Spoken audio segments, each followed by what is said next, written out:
If you are exhausted trying to change people, then here is your answer. There is nobody else in this world but your consciousness. This is not to say that other people are not doing things to you or their will and actions are not theirs. But let's just set the world aside for a while. How are you experiencing the world? Via your own consciousness. Let's just set even God aside. Let's not debate His will on us or how the world works.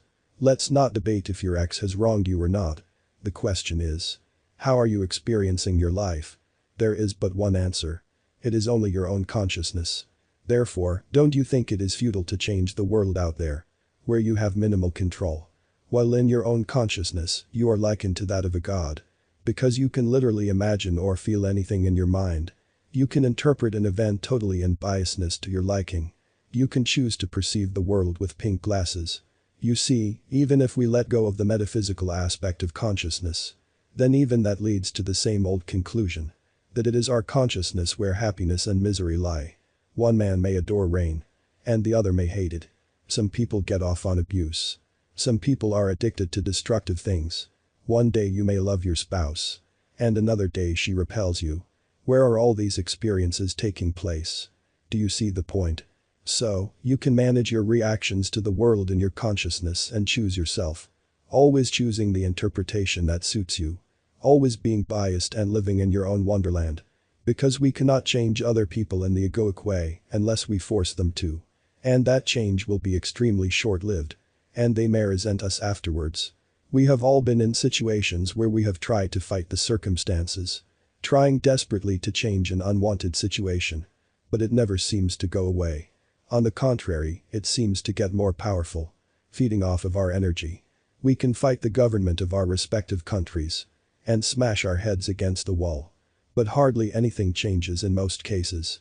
But there are a lot of people happy in a small hut made out of mud. Peaceful. They do not have much of worldly possessions. But they have some sort of strange peace that we city people crave, even in our big king-sized beds. So, you see the point. There is nothing in this world but your own consciousness. And if we take into account the metaphysical aspect of it, and God, then as Neville Goddard said, there is nothing but God in this world. Because the substance of everything is that one consciousness or source. The all. We are part of it. And it is the whole. So, why try to change the effects of our consciousness when we can change the cause?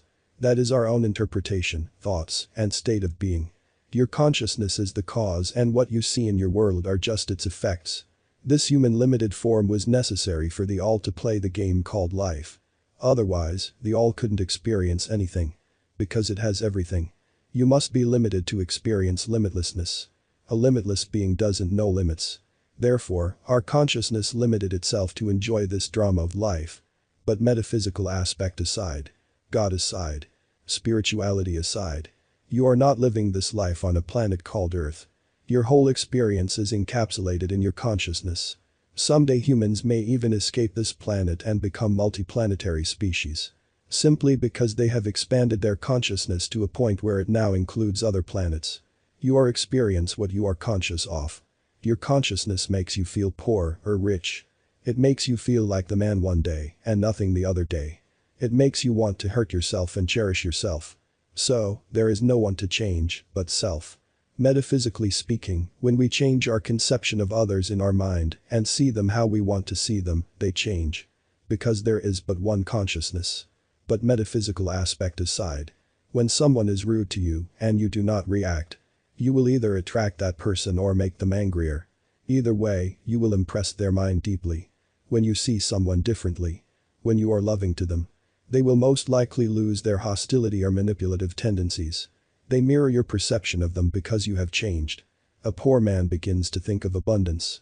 Now his consciousness is bound to show him different results. Simply because he is just not the same old man. You see, circumstances must change when you change. Because you cannot experience same old life when you are not the same old man. Thus, no one to change but self. If you show up in your relationships differently, you are bound to experience different results. Your spouse is bound to react. If you are feeling love for her in your heart, she is bound to react. She can't ignore it. It is impossible. Simply because you are not the same old husband anymore. The world simply cannot show up the same way for you because you are not the same you anymore. So, make your life lovely in your own consciousness. And see how the world mirrors it. React to the world in self-love. React to events in self-love. Be biased in your mind. Interpret events as you would like them to be. There is no point in arguing what is real and what is not. Because the only thing real is your own consciousness. Everything else is an illusion. So, let go of the illusion and work on the causal plane. That is, your own consciousness.